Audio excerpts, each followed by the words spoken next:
Hidup ini melayani Tuhan. Jangan sia-siakan waktu yang Tuhan beri.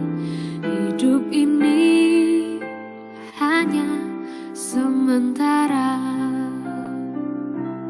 Oh Tuhan, pakailah hidupku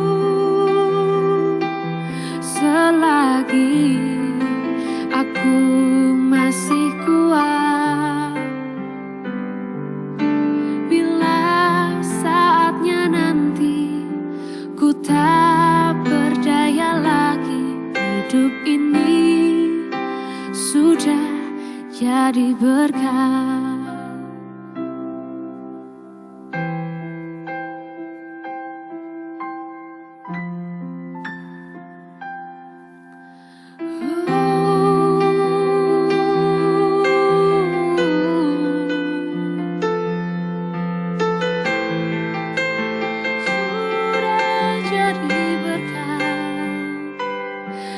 Tuhan, pakailah hidupku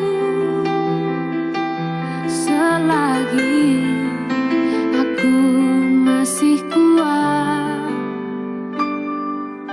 Bila saatnya nanti ku tak berdaya lagi, hidup ini sudah jadi berkah.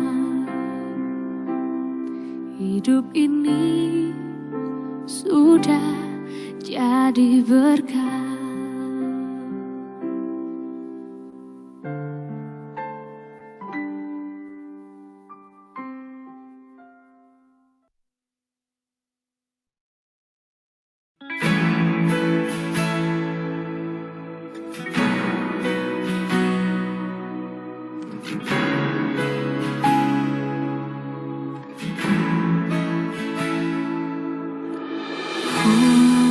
Bersyukur kau memilihku menjadi hamba-Mu, melayani-Mu.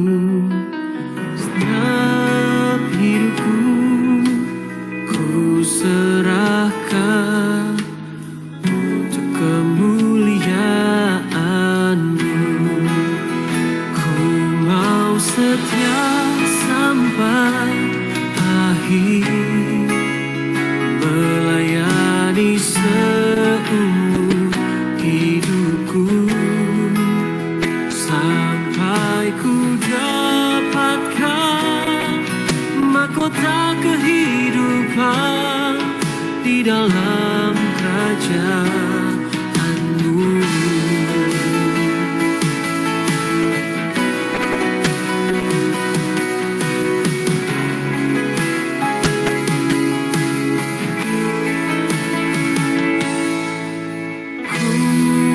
Bersyukur kau memilihku menjadi hamba-Mu untuk melayani-Mu. Setiap hidupku ku serahkan untuk kemuliaan-Mu. Ku mau setia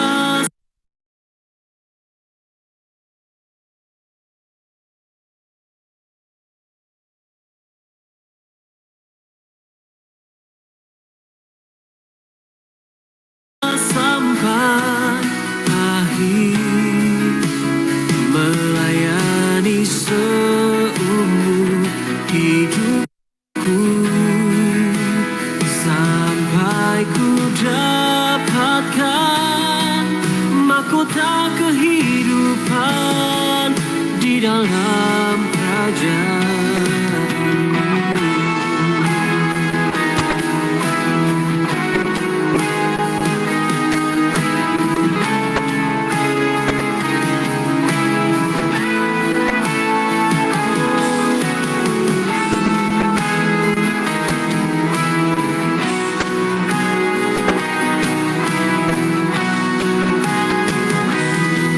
Setia sampai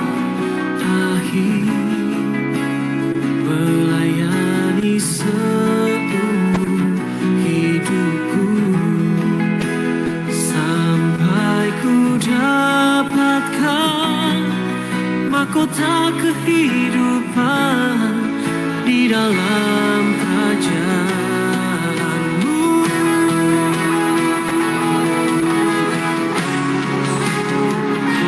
Kau setia sampai akhir, melayani seumur hidupku, sampai ku dapatkan mahkota kehidupan di dalam kerajaanmu. Sampai ku dapatkan mahkota kehidupan di dalam kerajaanmu.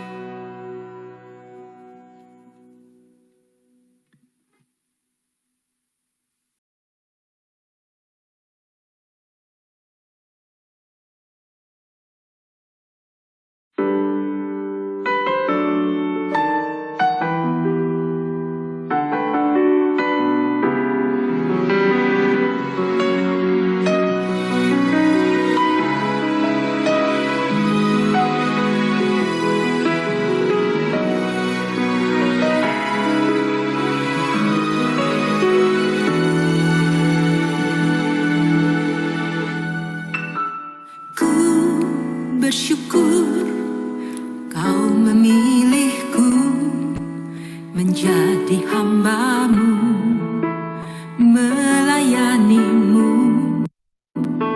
Segenap hidupku ku serahkan untuk kemuliaan-Mu.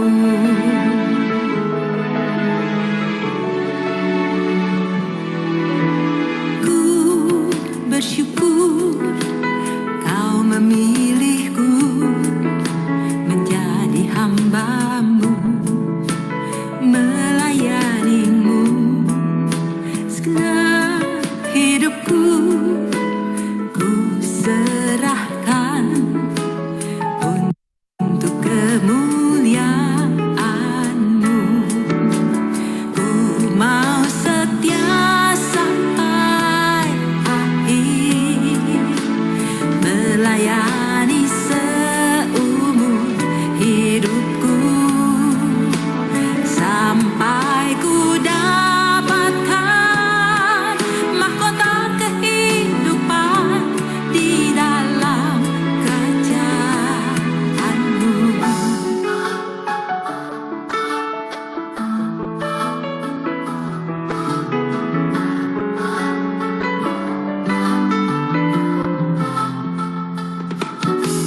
Ku bersyukur kau memilihku menjadi hamba-Mu, melayani-Mu.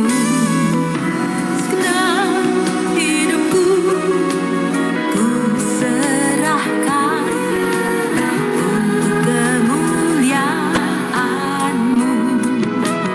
Ku mau setia sampai akhir, melayani seumur hidupku, sampai ku dapatkan mahkota kehidupan di dalam kerajaan-Mu. Yang menerima mahkota adalah mereka yang kerajaan-Mu.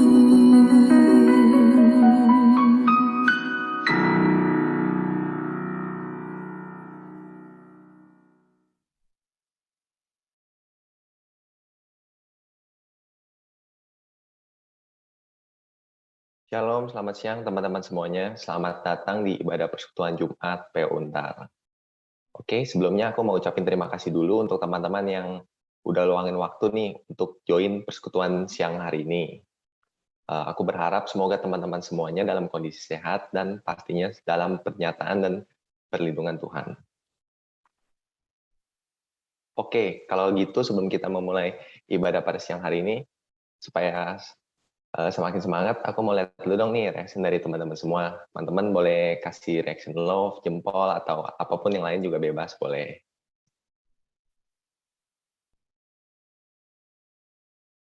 Oke, thank you teman-teman. Kelihatannya udah gak sabar banget nih ya untuk mengikuti ibadah siang hari ini. Oke deh, kalau kayak gitu, langsung saja. Seperti yang dilihat di layar, ini kan sudah ada barcode untuk absensi dan persembahan. Boleh teman-teman yang bisa scan sekarang untuk absensinya terlebih dahulu, boleh di-scan. Di situ ada QR-nya. Kemudian ada juga nih QR untuk persembahan. Kalau untuk persembahannya nggak apa-apa kalau nggak keburu sekarang, jangan khawatir karena di akhir ibadah nanti, teman-teman bisa mengisi kembali absensi dan persembahan yang seperti ini.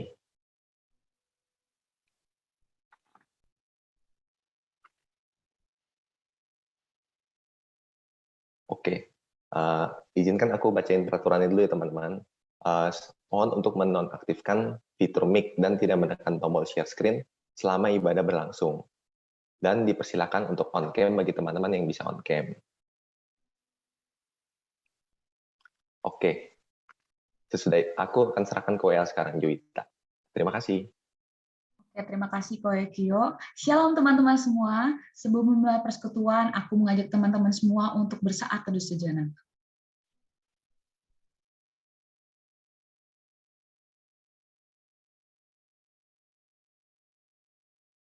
Selamat pagi Tuhan Yesus, terima kasih untuk kasih dan setia yang Engkau berikan kepada kami.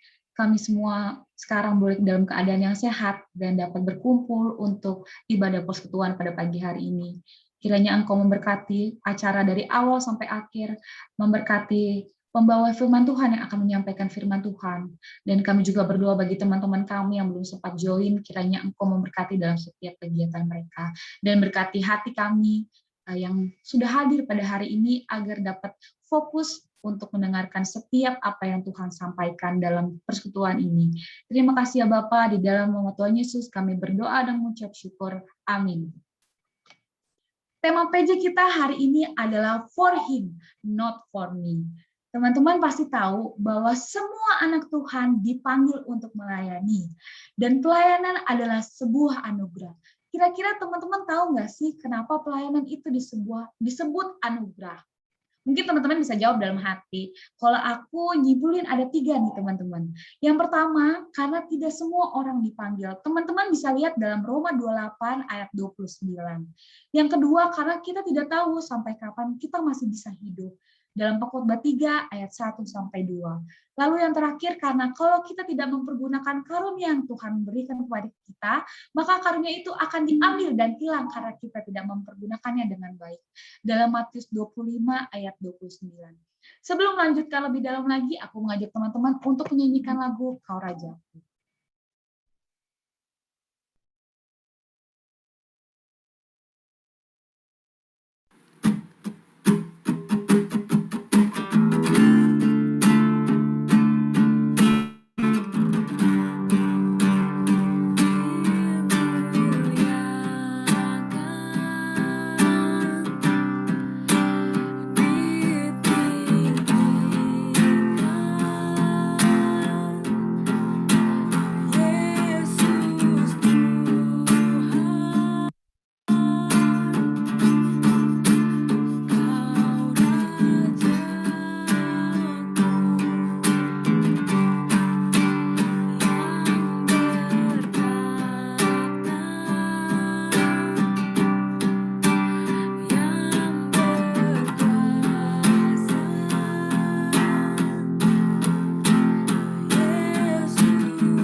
ada sukacita hari ini teman-teman untuk memuji nama Tuhan, karena aku lihat-lihat semua ini kayaknya belum pada siap off cam nih. Aku kurang tahu nih, lagi sambil apa nih kira-kira nih, sambil ibadah, mungkin lagi sambil rebahan kah, atau apa. Tapi aku mau nanya, ada semangat luar biasa untuk memuji Tuhan pada pagi hari ini? Aku minta reaksinya dong. Buat tahu nih, kalau teman-teman tuh stay, lagi dengerin. Amin, puji Tuhan. Mari sama-sama kita menyanyikan lagu Ku Diberi Kuasa.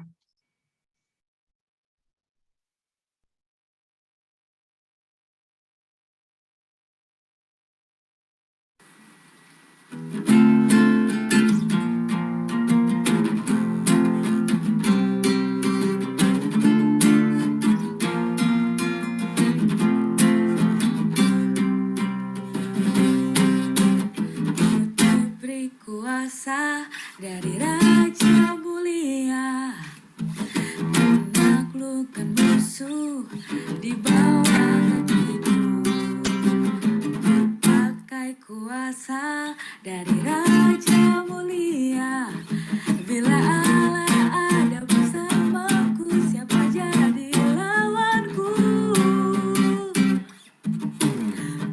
Diberi kuasa dari Raja Mulia, menaklukkan musuh di bawah kakiku. Pakai kuasa dari Raja Mulia, bila Allah ada bersamaku, siapa jadi lawanku? Sungguh besar Kau Tuhanku, Engkau perisai hidupku. Ku berdiri dengan iman, iman dalam Yesus Tuhan. Kau yang memberi kemenangan, ku bersorak merayakan. Terpujilah Engkau Raja segala raja.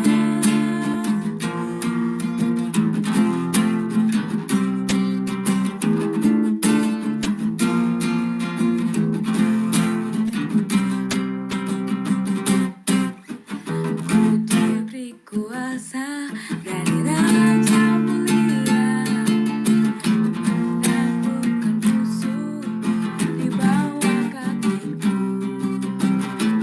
Pakai kuasa dari Raja Mulia, bila Allah ada bersamaku, siapa jadi lawanku? Sungguh besar Kau Tuhanku, Engkau perisai hidupku. Ku berdiri dengan iman, iman dalam Yesus Tuhan.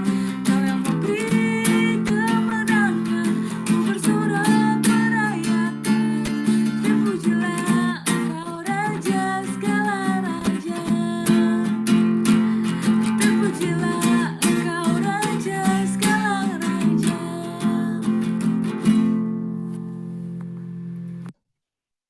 Ku diberi kuasa oleh Raja Mulia. Wah, merinding sekali ya teman-teman. Kita semua yang hadir di sini diberikan kuasa langsung oleh Tuhan untuk dapat melakukan segala sesuatu termasuk pelayanan itu. Tetapi yang perlu diingat bahwa jangan sampai karena kuasa itu kita menjadi tinggi hati, menjadi merasa paling hebat.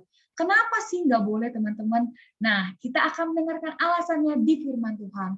Namun sebelum itu kita akan menyanyikan lagu Ku Persembahkan Hidupku, lalu doa firman Tuhan, dan firman Tuhan akan dibawakan oleh Bang Sahan.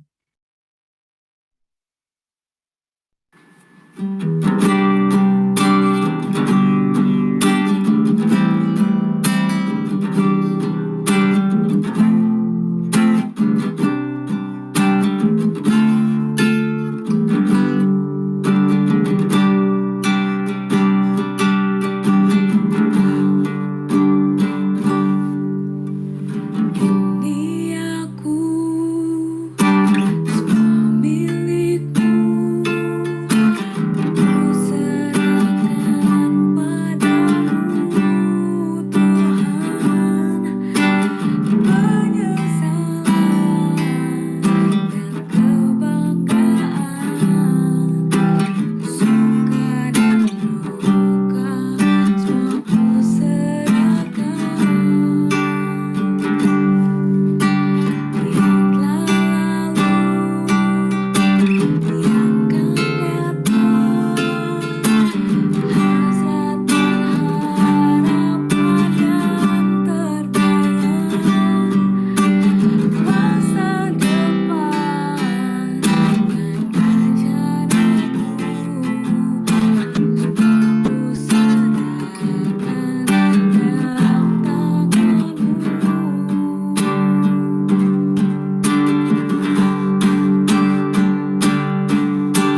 berikan hidupku.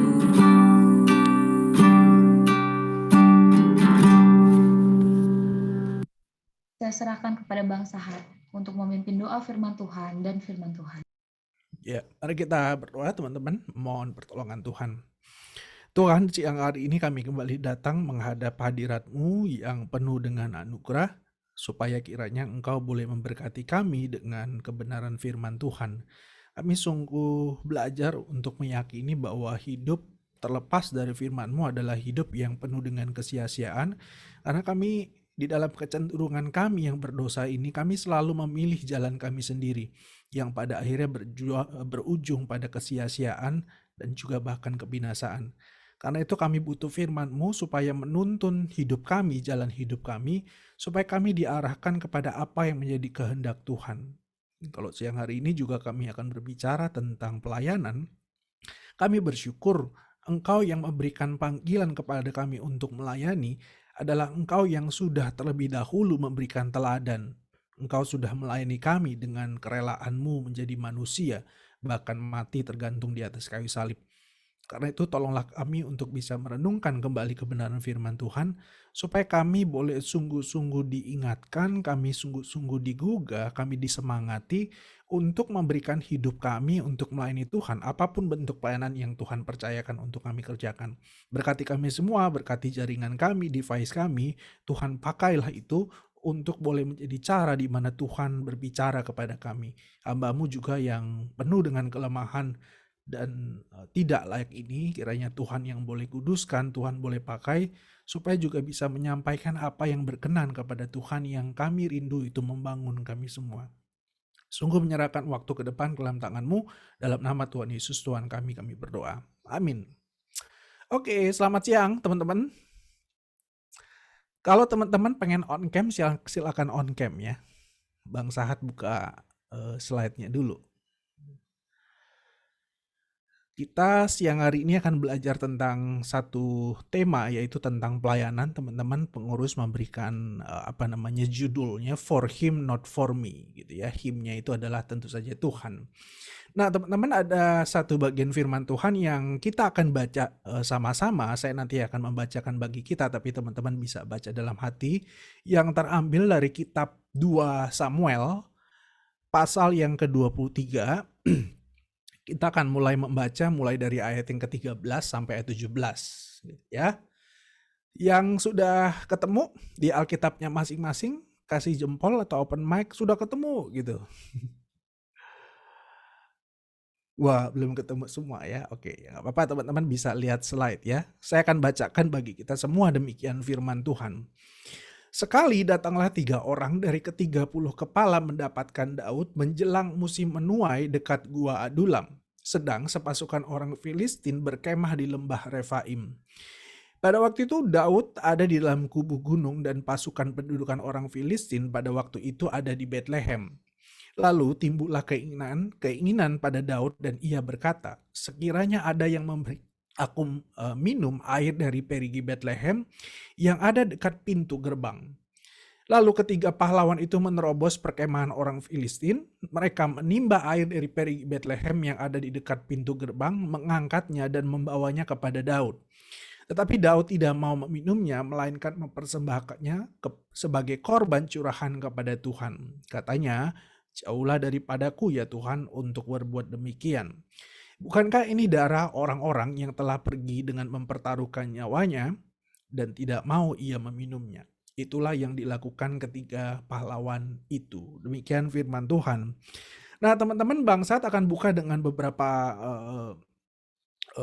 realitas di sekitar kita gitu ya. Secara khusus kalau teman-teman pernah baca beberapa sosiolog teman-teman itu mencoba memetakan begitu ya karakteristik orang berdasarkan kapan dia lahir. Teman-teman pasti pernah dengar istilah milenial, baby boomers dan segala macam. Nah, menariknya apa teman-teman? Ternyata tiap segmen orang ini ternyata punya karakteristik tertentu gitu ya. Ini yang Bang Sahat tampilkan, ini konteksnya tentang bagaimana sikap mereka di dalam dunia kerja. Tapi saya pikir teman-teman apa yang ditampilkan di sini itu mewakili bukan cuma dalam dunia kerja ya, bahkan mungkin dalam gereja, dalam keluarga dan seterusnya. Nah, teman-teman kalau teman-teman perhatikan begitu ya, saya nggak tahu kalian tuh ada di mana ya, kayaknya di generasi Z ya. Kalau Bang Saat itu ada di generasi Y ya, Y begitu ya. Tapi menarik kalau teman-teman perhatikan, makin ke kanan itu makin muda begitu ya. Kalau teman-teman perhatikan baca di situ apa stereotipnya teman-teman itu suka entitled dan juga apa lazy gitu ya. Sukanya tuh dikasih jabatan, dikasih penghargaan, apresiasi, tetapi males. Lalu makin ke kanan lagi, makin muda teman-teman stereotipnya apa? More cynical gitu ya. Jadi orangnya sinis sekali dan juga apa? No loyalty gitu ya. Saya nggak tahu, pasti makin ke sini teman-teman kita menemukan seringkali begitu ya, orang tuh makin muda adalah orang-orang yang kelihatannya tuh makin males, susah diajak sacrifice, kerja keras gitu ya. Bahkan susah untuk diajak untuk ayo dong melayani begitu ya. Makanya mungkin tema-tema seperti ini muncul. Tapi teman-teman yang mau saya ajak kita sama-sama pikirkan dan renungkan begini. Apakah benar memang orang makin muda gitu ya, orang yang lahirnya makin ke sini teman-teman, itu adalah orang-orang yang kelihatannya tuh stereotipnya makin males gitu ya, susah diajak kerja keras, susah sacrifice dan seterusnya. Pokoknya yang negatif-negatif gitu ya. Saya nggak tahu teman-teman apakah teman-teman pernah masuk kepada isu ini, tapi yang mau saya katakan begini, sebenarnya setiap orang, mau kamu lahir di zaman manapun, mau kamu masuk kategori manapun, kita tuh semua punya something to die for sebenarnya teman-teman. Gitu ya. Jadi kalau boleh dibilang, apakah generasi yang makin muda itu adalah orang-orang yang susah kerja keras, nggak mau berkorban, susah melayani? Saya pikir tidak teman-teman. Kalau teman-teman pernah baca gitu ya, tahun 2000 berapa saya lupa gitu ya, ada kasus pemboman di JW Marriott teman-teman, di dekat FX ya kalau nggak salah gitu ya. Itu kalau teman-teman pernah baca kisahnya, itu ternyata teman-teman pelakunya adalah anak SMA. Jadi mau saya katakan teman-teman, sebenarnya bukan soal kamu lahir di mana, kamu adalah tipikal orang yang dikenal suka kerja keras atau tidak suka kerja keras. Bagi saya teman-teman, semua orang, setiap manusia itu pasti punya sesuatu yang dia rela mati untuknya. Dan dia akan habis-habisan melakukan apapun, rela kerja keras, sacrifice, banting tulang dan seterusnya untuk menunjukkan kasihnya atau untuk mendapatkan apa yang dia dicintai. Saya pikir teman-teman kita harus menyadari begitu ya, ada satu penulis buku, ada seorang profesor begitu ya yang James K. Smith teman-teman, dia pernah menuliskan satu buku yang cukup jadi bestseller begitu, You Are What You Love. Gitu ya. Ternyata tuh manusia, ada banyak orang berpikir kalau kita tuh bertindak berdasarkan apa yang kita percayai, what we believe begitu ya. Ini memang pendekatan yang sangat sangat tradisional begitu ya. Apa yang kita lakukan itu berdasarkan apa yang kita percaya. Gitu ya. Kalau kita percaya bahwa ini penting, ini harus kita lakukan, maka itu akan mendorong kita untuk melakukan sesuatu apapun itu. Tetapi James K. Smith kemudian masuk kepada hal yang lebih mendasar lagi. Ternyata ada yang lebih mendalam daripada itu begitu ya. Apa yang kita kasihi. Jadi sesuatu atau seseorang yang akan kita kasihi itu pasti akan, dalam tanda kutip teman-teman, bisa memaksa kita, mendorong kita melakukan apapun termasuk pengorbanan untuk menunjukkan bahwa kita mengasihi atau untuk mendapatkan apa yang kita kasihi. Nah kalau kita lihat cerita yang tadi kita baca teman-teman, ini kisah tentang 3 pahlawan Daud. Kalau teman-teman perhatikan gitu ya, itu sebenarnya bukan yang diceritakan di perikop itu tuh bukan cuma kisah 3 triwira ini, tapi juga ada banyak. Tetapi di tengah semua kisah-kisah itu, ini yang menarik perhatian Bang Sahat begitu ya, kisah 3 pahlawan yang diceritakan oleh penulis 2 Samuel dalam hal ini. Dan apa yang mendasari apa yang mereka lakukan teman-teman itu adalah apa? The king's thirst gitu ya. Jadi rasa haus yang ada dalam diri raja. Kalau teman-teman perhatikan tadi di ayat yang ke-15 begitu ya, penulis 2 Samuel menuliskan, lalu timbullah keinginan pada Daud dan ia berkata, sekiranya ada yang memberi aku minum air dari perigi Bethlehem yang ada dekat pintu gerbang. Perigi itu maksudnya sumur teman-teman. Nah kenapa Daud waktu itu minta minum gitu ya? Mungkin kalau kita berpikir teman-teman, kalau teman-teman perhatikan ayat 13-14 itu memberikan semacam kayak latar belakang atau konteks. Itu dikatakan teman-teman menjelang musim menuai dekat gua Adulam. Begitu ya. Kita nggak terlalu tahu konteks di sana, tapi banyak tafsiran teman-teman mengatakan menjelang musim menuai itu memang panasnya minta ampun, sangat terik begitu ya. Jadi mungkin ada orang yang pada akhirnya menduga teman-teman ketika Daud mengatakan, sekiranya ada yang memberi aku air minum gitu ya dari perigi Bethlehem, orang kemudian menyimpulkan ini nampaknya haus biasa. Ya kayak kita siang-siang begitu ya di tengah teriknya matahari teman-teman, tiba-tiba ya kita ya haus begitu, dan kemudian Daud minta minum. Tapi teman-teman menariknya begitu ya, konteksnya diceritakan bukan cuma menjelang musim menuai, tapi kalau teman-teman perhatikan di situ dikatakan ketika Daud berada di Gua Adulam, sedang sepasukan orang Filistin itu berkemah di lembah Refaim. Nanti kalau teman-teman cek peta Alkitab, lembah Refaim itu sebenarnya menjelang atau dekat ke Yerusalem. Nah teman-teman, ada banyak ahli mengatakan ini sebenarnya konteksnya terjadi pada waktu di 2 Samuel pasal yang kelima. Nah itu ceritanya apa teman-teman? Itu ceritanya Daud baru saja dinobatkan, tetapi dia hanya menjadi raja bagi sebagian orang Israel. Jadi cuma suku Yehuda. Jadi suku-suku yang sisanya itu belum apa ya, istilahnya secara de facto dan de jure itu belum mengatakan Daud itu raja kami, belum.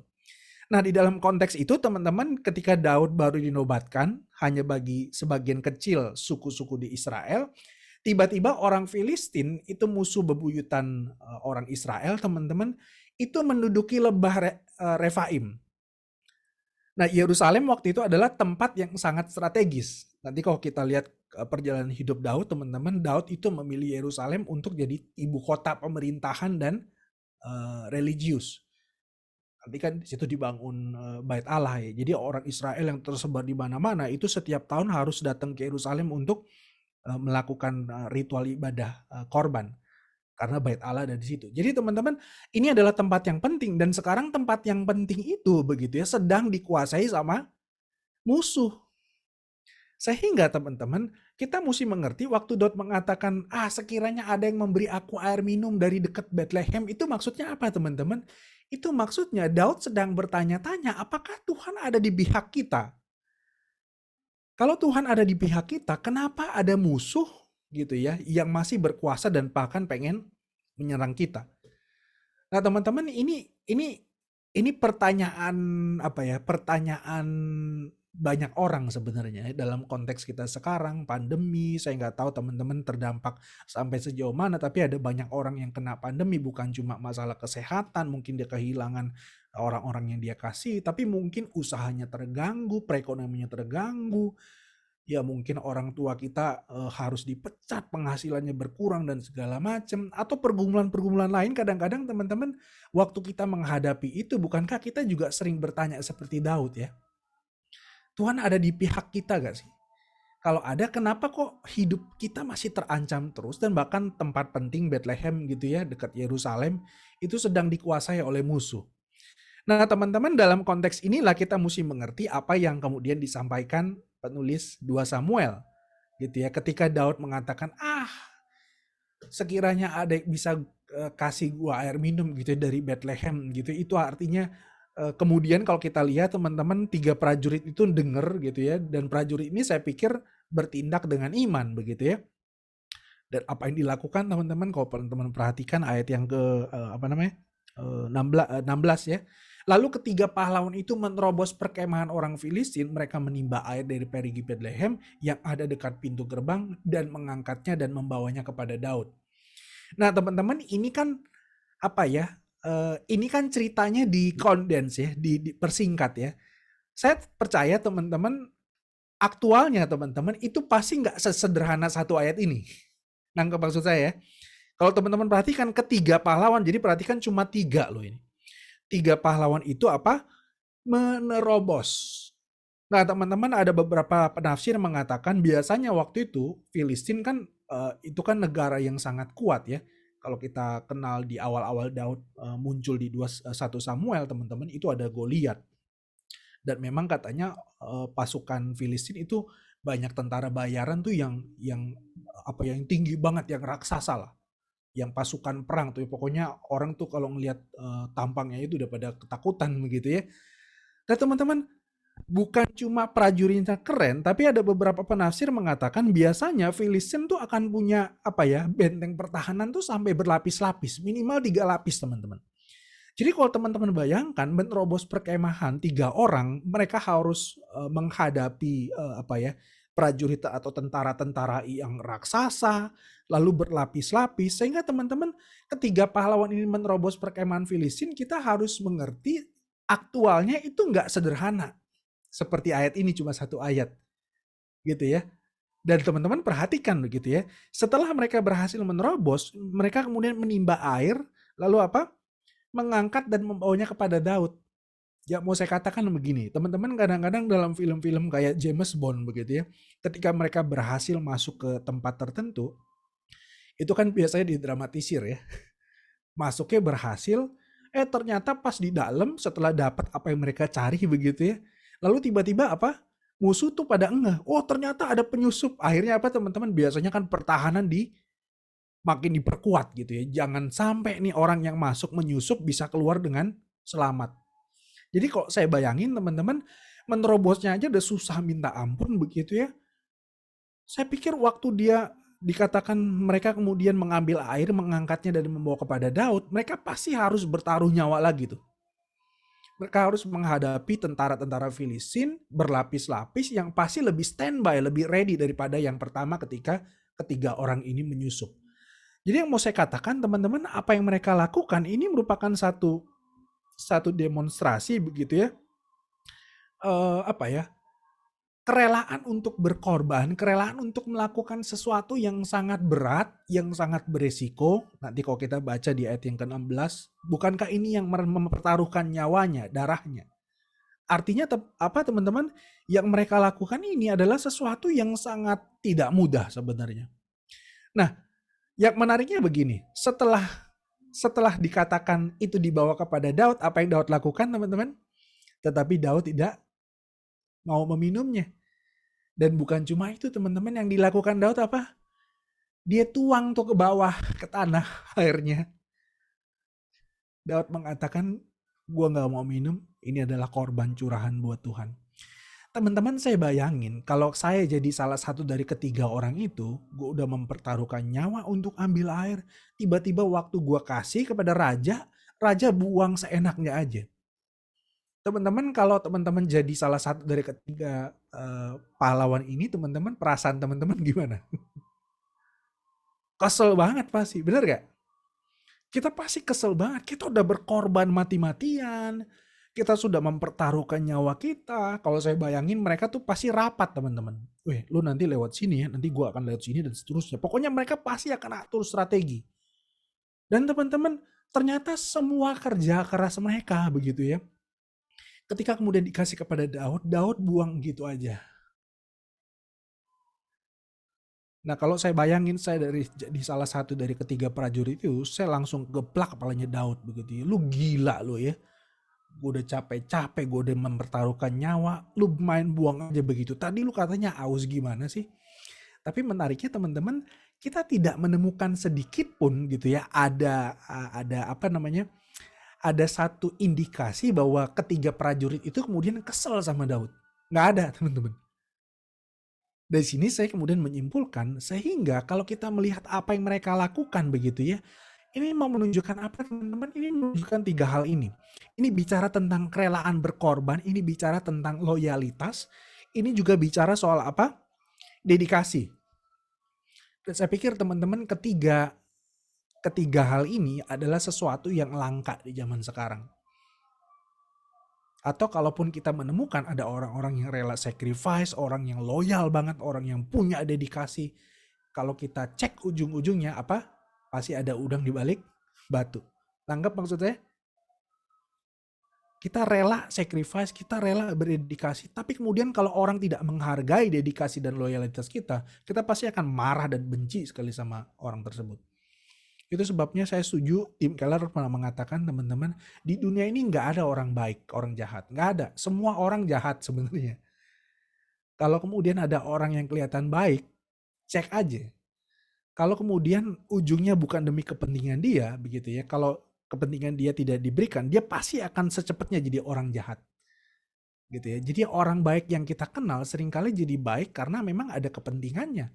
Begitu kepentingannya tidak didapatkan, teman-teman, seketika itu juga dia akan menjadi orang yang sangat jahat.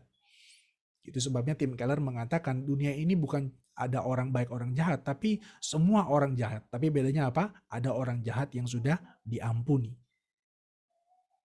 Nah, teman-teman, saya bersyukur begitu ya ketiga pahlawan ini menunjukkan di tengah dunia yang sangat individual, self-centered, teman-teman, orang yang rela sacrifice demi kepentingan dirinya sendiri. Kita bersyukur di dalam sejarah pernah ada orang-orang, teman-teman, yang mempertontonkan kehidupan yang penuh dengan kerelaan untuk berkorban, menunjukkan loyalitas yang demikian besar, dan juga menunjukkan satu dedikasi. Saya bersyukur, teman-teman, menariknya begini.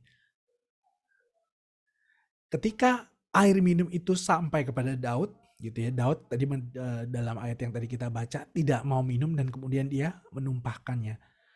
Yang menarik bagi saya adalah yang berikutnya diceritakan, teman-teman, ayat 17.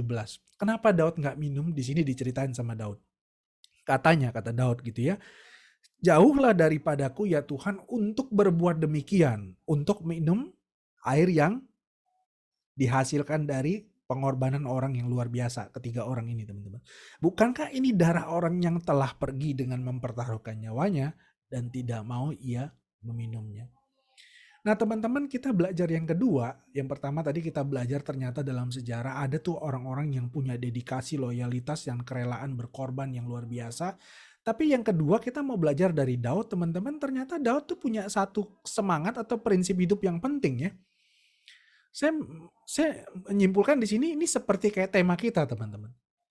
Ketika Daud mendapatkan satu pengabdian dari tentaranya, dari prajuritnya, teman-teman. Lalu Daud mengatakan, no, itu bukan untuk gua, tetapi itu untuk Tuhan. Teman-teman, Daud sadar betul bahwa apa yang dilakukan oleh ketiga prajuritnya ini, itu adalah sesuatu yang, itu menjadi satu pertunjukan demonstrasi dari satu dedikasi loyalitas dari orang yang mencintai Tuhan dan mencintai orang yang diurapi Tuhan, Daud. Itu sebabnya Daud mau mengatakan dedikasi mereka, kerja keras mereka itu bukan buat gua, tapi buat Tuhan. Nah, teman-teman, saya mau ajak kita untuk merenungkan dua bagian tadi. Yang pertama, kerelaan untuk sacrifice, berkorban dan loyalitas. Yang kedua, jangan pernah mencuri kemuliaan, gitu ya. Tapi pertanyaannya begini, gue tahu bang, kemuliaan Tuhan tuh jangan dicuri, tapi masalahnya seringkali nggak bisa. Gue pengen kemuliaan itu, gitu ya. Kalau teman-teman mungkin sudah terlibat dalam pelayanan ataupun melakukan hal lain yang kemudian orang akan mengatakan, wah keren, kita seneng tuh. Cuma pertanyaan saya begini, teman-teman, saya ajak kita untuk merenungkan, kalau kemudian mencuri kemuliaan Tuhan itu salah, tapi kan pertanyaannya kita justru melakukan apa yang salah itu. Sehingga bagian ujung ini, teman-teman, saya mau ajak kita semua untuk bisa merenungkan sebenarnya, kalau saya menjadi orang yang selalu mencuri kemuliaan Tuhan, pengen dapat pengakuan, pengen dapat pujian, pengen dapat penghargaan dari orang-orang di sekitar saya, begitu ya.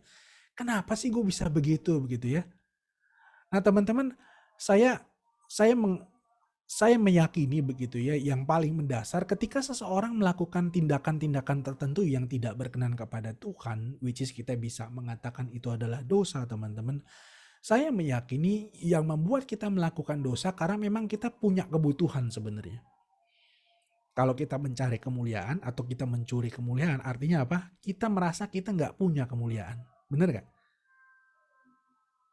Kalau kemuliaan itu bisa kita dapatkan lewat performance kita dalam pelayanan, entah kita memimpin pujian, entah kita bermain musik, entah kita berkhotbah, atau mungkin kita merasa kemuliaan itu kita dapat lewat prestasi kita di kampus, lewat kebisaan atau keahlian-keahlian kita. Saya mau mengatakan, teman-teman, semua kita seperti itu karena kita merasa kita butuh sesuatu. Kita lagi merasa tidak mulia, kita merasa nggak istimewa, kita merasa kita nggak berharga. Itu sebabnya kita cari penghargaan, kita cari kemuliaan. Karena kita pikir waktu kita dapat itu, kita lebih istimewa, kita lebih mulia. Nah, teman-teman, Bangsat akan tutup dengan satu kebenaran begini. Ini kabar baiknya bagi kita semua ya. Kalau kita merasa hidup kita nggak berharga, kalau kita merasa hidup kita nggak mulia, teman-teman, ingat gitu ya. Itu adalah pikiran orang kepada kita. Tapi kalau kita bicara, apakah pikiran Tuhan kepada kita juga seperti itu? Saya mau mengatakan no. 100% nggak benar. Itu sebabnya Tuhan rela mati buat kita. Di atas kayu salib, teman-teman, itu jadi bukti betapa di mata Tuhan kita sebenarnya adalah orang-orang yang istimewa. Kita adalah orang-orang yang berharga, kita adalah orang-orang yang mulia. Sehingga nggak perlulah kita cari kemuliaan, curi kemuliaan lewat pelayanan, lewat apapun di dalam hidup kita. Kenapa? Karena Tuhan yang mencipta kita adalah Tuhan yang menunjukkan bukti bahwa Dia menganggap kita berharga. Kita bukannya orang yang kurang kemuliaan kok. Enggak, kita sudah mulia. Dan itu ditunjukkan, dibuktikan lewat apa? Kerelaan Tuhan Yesus mati di atas kayu salib bagi kita. Teman-teman, gak mungkin kalau kita gak berharga, teman-teman, Yesus mau mati bagi kita. Mungkin kita berpikir hidup kita sudah sedemikian rusak, kotor, dan seterusnya, begitu ya. Tapi tetap fakta bahwa kita adalah ciptaannya, kita adalah gambar dan rupanya, kita adalah anaknya. Teman-teman, itu semua itu semua jadi dignity kita. Itu semua jadi martabat kita. Kita tuh mulia bukan karena kita jago MC, kita jago melayani, kita jago ini, kita jago itu, dan seterusnya. No, teman-teman. By default, begitu ya, kita sudah mulia. Karena apa? Kita adalah ciptaan yang diciptakan menurut gambar dan rupanya. Jadi teman-teman, kalau kita masih berpikir kita kurang mulia, begitu ya, sehingga kita mencuri kemuliaan, mencari kemuliaan lewat pelayanan, lewat apapun, studi kita dan seterusnya, ingat yang pertama. Kita sudah mulia dari sananya. Itu sebabnya Yesus mau mati bagi kita. Tetapi yang kedua, mungkin seringkali kita sadar kita sudah berharga, kita sudah mulia, tapi kita nggak mau melayani. Kita nggak mau berkorban, terlalu mahal lah untuk berkorban, terlalu mahal lah untuk pelayanan, apalagi pandemi begini, online, susah banget untuk bangun relasi dengan jemaat, dan seterusnya. Nah, saya mau mengatakan seperti hal ketiga perwira Daud tadi, teman-teman, yang menunjukkan kerelaan untuk sacrifice, salib Kristus juga menunjukkan bahwa Yesus juga menghidupi kehidupan gitu ya, yang rela berkorban, yang rela berdedikasi, menyerahkan nyawanya bukan untuk kepentingannya tapi untuk kepentingan siapa, teman-teman? Kita semua. Dan ini jadi teladan bagi kita. Kalau Kristus Tuhan kita yang menunjukkan bukti Dia mengasihi kita, Dia menganggap kita berharga, juga adalah pribadi yang memberikan teladan, maka saya pikir teman-teman tidak ada alasan lain untuk juga melakukan hal yang sama. Gitu ya, meneladani Kristus yang rela untuk melayani, untuk berkorban, menunjukkan satu loyalitas dan dedikasi, bukan demi kepentingan diri sendiri, tapi demi orang lain. Dan itulah panggilan kita, orang-orang yang sudah menikmati karya Kristus di atas kayu salib. Nah teman-teman, sekali lagi, not for us, not for me, tetapi for God alone. Kiranya kita boleh terus merenungkan gitu ya, karya Kristus yang luar biasa agung ini. Supaya kembali kita diingatkan, melalui Kristus yang mati, kita diberikan teladan, supaya kita punya kerelaan untuk melayani. Tetapi juga di saat yang bersamaan, salib Kristus itu menolong kita untuk menyadari bahwa kita nggak perlu cari kemuliaan, gitu lewat pelayanan atau lewat studi dan lain sebagainya. Karena apa? Salib Kristus itu jadi bukti bahwa kita adalah anak-anak yang istimewa. Kita semua adalah anak-anak yang penuh dengan kemuliaan.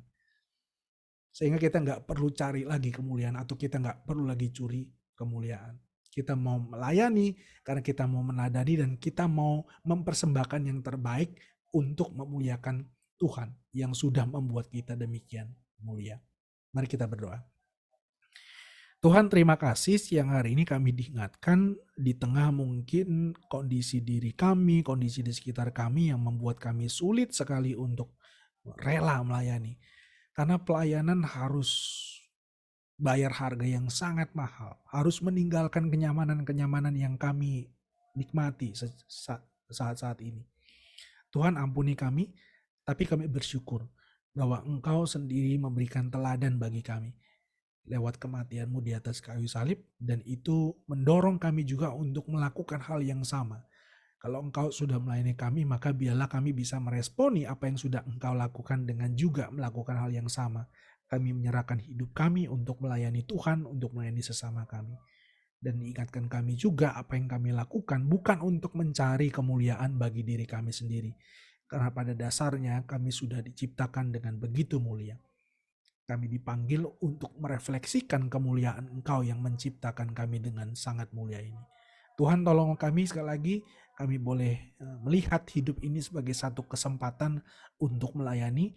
Apapun pelayanan yang Tuhan percayakan, entah bagi kami itu besar atau kecil, itu mulia atau tidak mulia, tolong kami melihat semuanya itu kami lakukan karena kami mengasihi Engkau yang sudah terlebih dahulu mengasihi kami. Terima kasih, kami bersyukur untuk firman-Mu, dalam nama Yesus kami berdoa. Amin.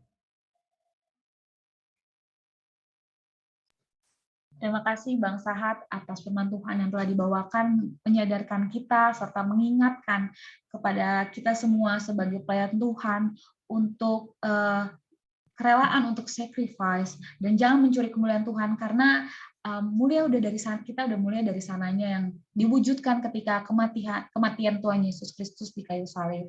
Nah, teman-teman, marilah kita menyanyikan lagu Saat Indah, dan setelah itu doa syafaat akan dibawakan oleh Ci Ica.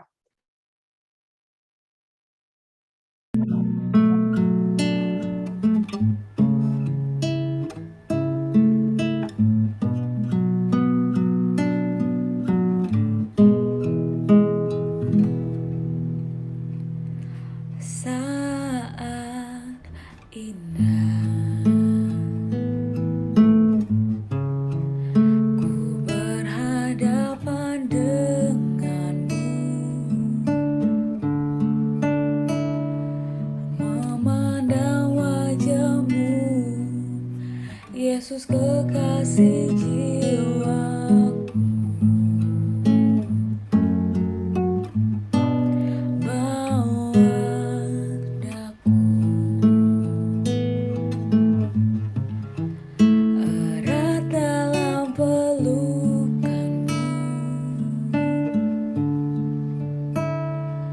Menikmati kasih dan indahnya hadirat-Mu.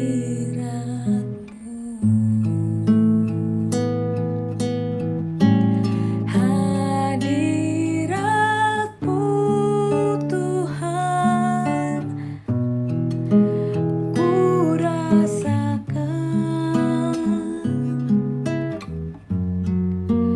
kekudusan-Mu.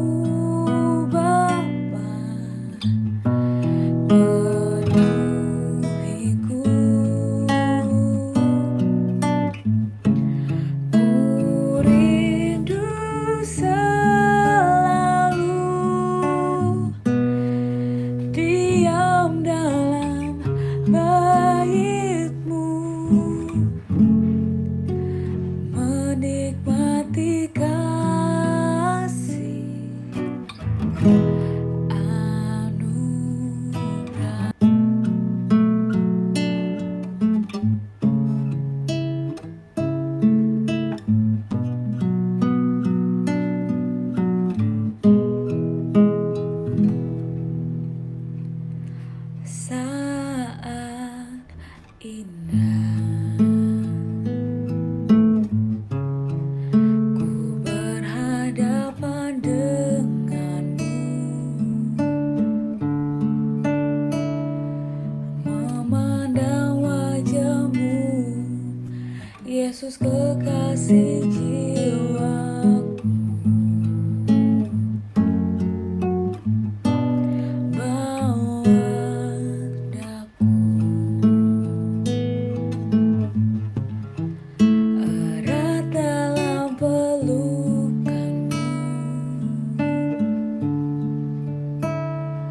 Menikmati kasih dan indahnya hadirat-Mu.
Baik teman-teman, mari kita satukan hati dan pikiran, kita berdoa. Terima kasih Tuhan Yesus atas berkat dan penyertaan Engkau, sehingga kami masih bisa berkumpul untuk beribadah di Zoom meeting ini. Meskipun masih secara online, tetapi tidak mengurangi rasa syukur kami untuk memuji dan memuliakan nama-Mu. Tuhan, tadi kami sudah mendengarkan firman-Mu, kiranya apa yang sudah disampaikan oleh Bang Sahat dapat kami terapkan di kehidupan kami sehari-hari, dan menjadi pengingat untuk kami terus hidup di dalam-Mu. Tuhan, kami ingin berdoa untuk Bang Sahat yang sudah menyampaikan firman-Mu, kiranya Tuhan sertai kehidupannya, Tuhan yang memberikan kesehatan dan perlindungan. Tuhan, kami juga sudah memberikan persembahan, kiranya Tuhan memberkati bagi yang sudah memberi atau yang belum. Kiranya persembahan yang diberikan dapat digunakan seturut dengan kehendak-Mu. Bapa, kami juga ingin berdoa untuk pelayan yang sudah melayani dalam persekutuan ini. Kiranya Tuhan sertai kehidupannya dan terus pakai mereka untuk memuliakan nama Tuhan. Untuk jemaat yang sudah hadir dan yang belum hadir dalam persekutuan ini, Tuhan berkati juga kehidupan mereka, berilah mereka kesehatan dan terus memiliki hati yang rindu untuk memuji dan memuliakan Engkau. Bapa, kami ingin menaikkan pokok-pokok doa kami. Yang pertama, berdoa untuk PO Untar. Untuk yang laki-laki, berdoa untuk persekutuan-persekutuan yang ada di PAUD, seperti persekutuan Jumat dan persekutuan doa. Untuk yang perempuan, berdoa untuk persiapan acara Natal dan proker-proker lainnya yang akan datang. Mari kita berdoa.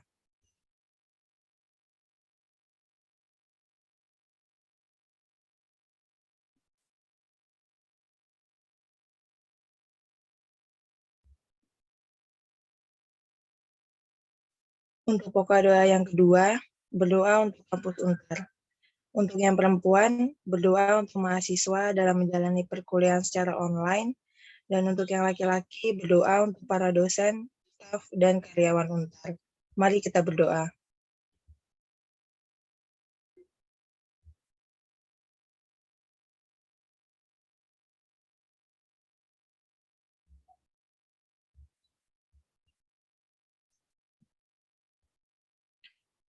Untuk pokok doa yang terakhir, kita berdoa untuk bangsa dan negara Indonesia. Untuk yang laki-laki, berdoa untuk pemerintahan di Indonesia, dan yang perempuan berdoa untuk pandemi COVID-19, semoga cepat berakhir dan distribusi vaksin berjalan dengan lancar. Mari kita berdoa.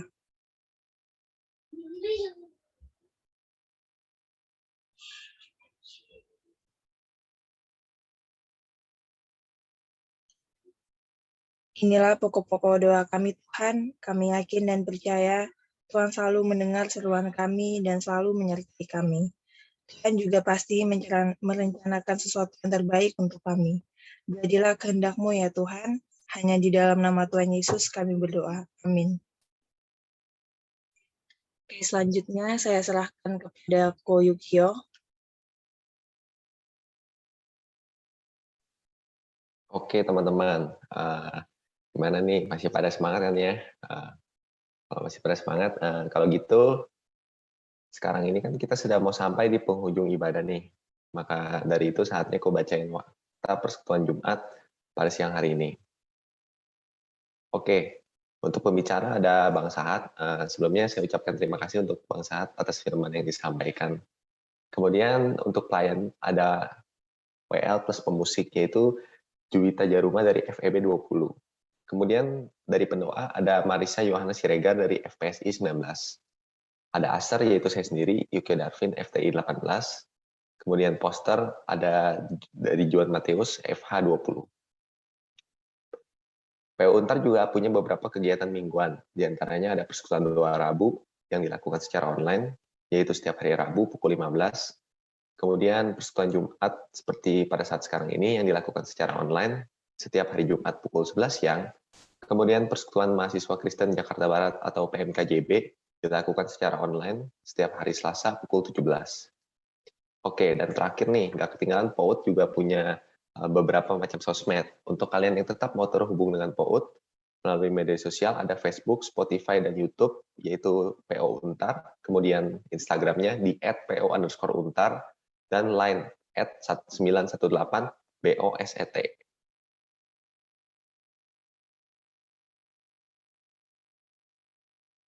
Nah, ini ada absensi dan persembahan bagi teman-teman yang belum sempat tadi di awal ibadah untuk scan QR absensinya, boleh nih di-scan, atau yang kalau nggak bisa scan, ada link websitenya di situ, seperti yang tertampil pada layar kan, boleh diketik di laptop atau di handphone. Kemudian untuk persembahan ini seperti yang terlihat di layar sebelah kanan, ada QR code OVO dan juga BCA. Atau kalau teman-teman mau input manual juga bisa. Kalau teman-teman mau memberikan persembahan melalui OVO, boleh nih diketik nomor teleponnya, nomor OVO yang terdaftar atas nama Michela. Kalau teman-teman mau via BCA transfer, bisa juga ada nomor rekeningnya seperti yang tertampil di layar. Atas namanya itu Septiani Michela W. Oke, teman-teman, itu saja yang dapat aku sampaikan. Selanjutnya aku serahkan lagi ke WL Juwita. Terima kasih. Oke, sebelum kita menutup PJ kita hari ini, marilah kita menyanyikan lagu I Give You My Heart.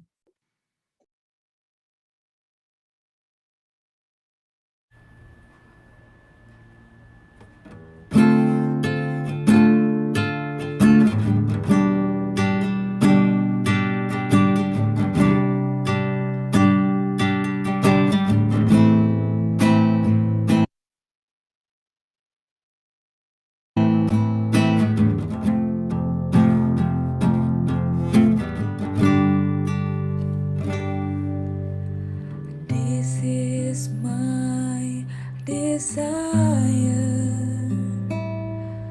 to honor you,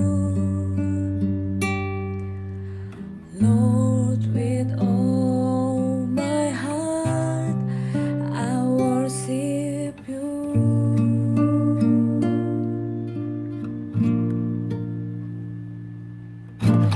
All I have within me, I give you praise.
Lord, I give you my heart, I give you my soul.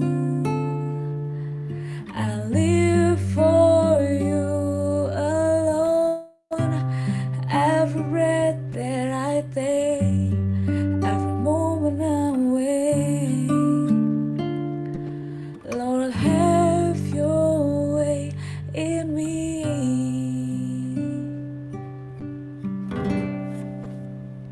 Doa penutup akan dibawakan oleh Bang Sahat. Mari kita berdoa menutup persekutuan kita siang hari ini. Tuhan, terima kasih kalau Engkau sudah menunjukkan kasih-Mu, teladan-Mu, dan juga bukti bahwa Engkau menganggap kami istimewa lewat kematian-Mu di atas kayu salib. Biarlah itu boleh terus menolong kami untuk bisa melihat kehidupan ini adalah anugerah Tuhan yang harusnya kami juga boleh jalani, hidupi dengan satu komitmen untuk melayani Engkau, apapun bentuk pelayanan yang Tuhan percayakan dan kapanpun dan dimanapun Tuhan memanggil kami. Kami bersyukur untuk persekutuan kami, Engkau boleh mempersatukan kami di berbagai tempat, di dalam segala keterbatasan kami untuk berjumpa secara fisik. Kami belajar untuk mengimani bahwa Allah hadir di dalam persekutuan kami, di dalam ibadah ini. Itu sebabnya di dalam keyakinan itulah kami mau berterima kasih, kami mau bersyukur, dan kami mau menyerahkan supaya apa yang sudah kami nyatakan di dalam ibadah ini, lewat kerinduan kami untuk datang, lewat nyanyian kami, puji-pujian kami, lewat doa kami, kiranya itu boleh menjadi satu respon untuk menunjukkan kasih kami, bahwa kami ingin Engkau boleh dipermuliakan lewat hidup kami, lewat persekutuan kami. Terima kasih Tuhan, kami bersyukur, kami akan segera menyelesaikan persekutuan kami. Tuhan yang kiranya juga boleh menyertai, memberkati kami sepanjang sisa waktu yang ada dalam setiap aktivitas kami, kiranya Engkau yang boleh terus menyertai dan biarlah nama Tuhan yang boleh terus dipermuliakan. Terpujilah Engkau, kami kembalikan segala pujian, hormat, dan kemuliaan hanya bagi Engkau.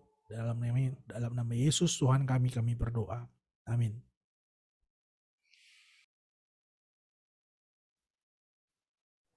Oke teman-teman semua, aku mau ucapin terima kasih banyak buat teman-teman yang telah hadir dalam ibadah hari ini, terlebih kepada Bang Sahat yang telah memberitakan firman Tuhan, dan juga kepada teman-teman yang lain yang telah memberi diri untuk melayani pada PJ hari ini. Juga teman-teman semua yang telah meluangkan waktunya untuk hadir dalam persekutuan Jumat pada hari ini. Teman-teman, sebelum kita live, aku mengajak teman-teman untuk berdoa bareng, dan untuk itu aku bersama teman-teman untuk online.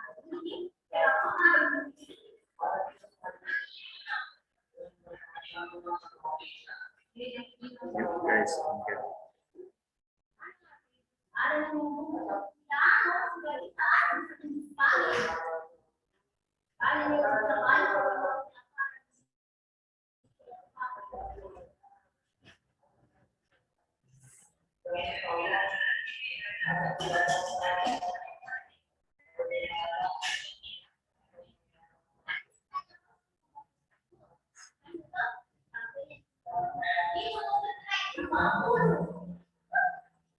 Masih ada lagi kayak yang mau kan?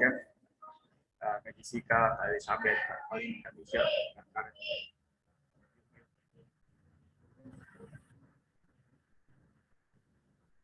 Oke, kayaknya udah nggak ada lagi ya. Aku hitung ya. Oke, baik guys. 1, 2, 3. Ya, sekali lagi 1, 2, 3. Oke, thank you semua. Terima kasih banyak udah hadir dalam kesempatan ini. Terima kasih untuk para pelayan. Teman-teman udah boleh live yang mau live, dan teman-teman lain boleh tinggal dulu untuk dua pelayan dan close.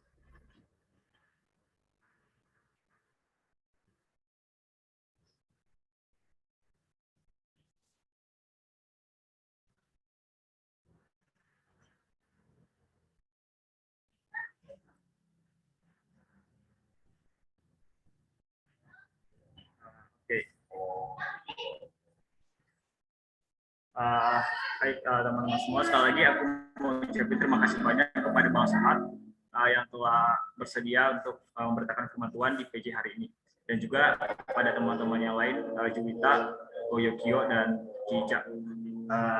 Pertama-tama aku mau minta maaf karena tadi yang pas awal aku nggak bisa jaringan aku jadi nggak bisa join untuk share screen, dan puji Tuhan bisa di backup oleh Elga. Terima kasih banyak dan mohon maaf juga. Oke, tanpa berlama-lama lagi, mari kita pimpin dalam doa lain dulu. Mari kita dalam doa. Segala puji syukur Tuhan hanya bagimu untuk segala kebaikan yang Kau berikan kepada kami. Terima kasih Tuhan bahwa pada hari ini kami boleh melaksanakan ibadah persekutuan Jumat. Terima kasih Tuhan untuk pelayananmu yang telah Kau pakai buat Bang Sahat. Kau pakai lebih lagi Tuhan dia dalam memberitakan firman-Mu untuk selalu menjadi pelaku firman-Mu dan dapat menjangkau lebih banyak lagi jiwa-jiwa khususnya anak muda Tuhan. Kau berkati juga Tuhan anak-anak-Mu yang lain yang telah melayani, Juwita, Koyokyo, dan Cica, dan juga Juan yang telah memberi diri dan pelayanan pada Jumat hari ini. Terima kasih Tuhan Yesus, kami serahkan segala hidup kehidupan kami ke dalam tangan pengasih Tuhan. Kami percaya bahwa segala sesuatu yang kami telah lakukan itu semua hanya untuk kemuliaan Tuhan. Berkati kami Tuhan dalam kehidupan kami selanjutnya. Tutup bungkus kami dengan kuasa kasih Tuhan. Kami serahkan segala hidup dan kehidupan kami hanya ke dalam kuasa dan nama Tuhan. Di dalam nama Tuhan Yesus kami telah berdoa dan mengucap syukur kepada Bapa di surga. Haleluya. Amin. Thank you. Terima kasih banyak Bang Sahat dan juga teman-teman yang lain. Terima kasih Bang Sahat, kalau udah mau live boleh ya. Thank you Bang. Terima kasih banyak. Ya, izin live ya. Thank you. Terima kasih Bang. Thank you.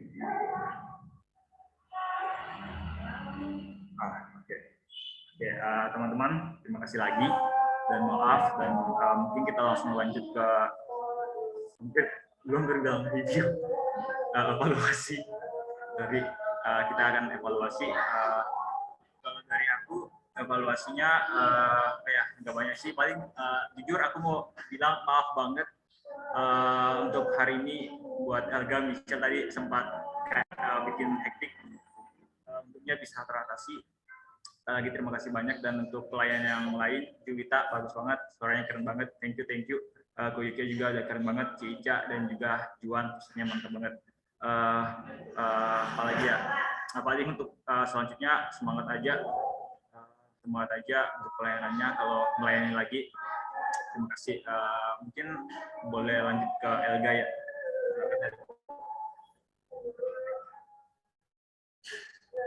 Oke, halo semuanya. Pertama-tama thank you banget ya buat teman-teman pelayan yang udah bersedia buat melayani di PJ hari ini. Terus sorry juga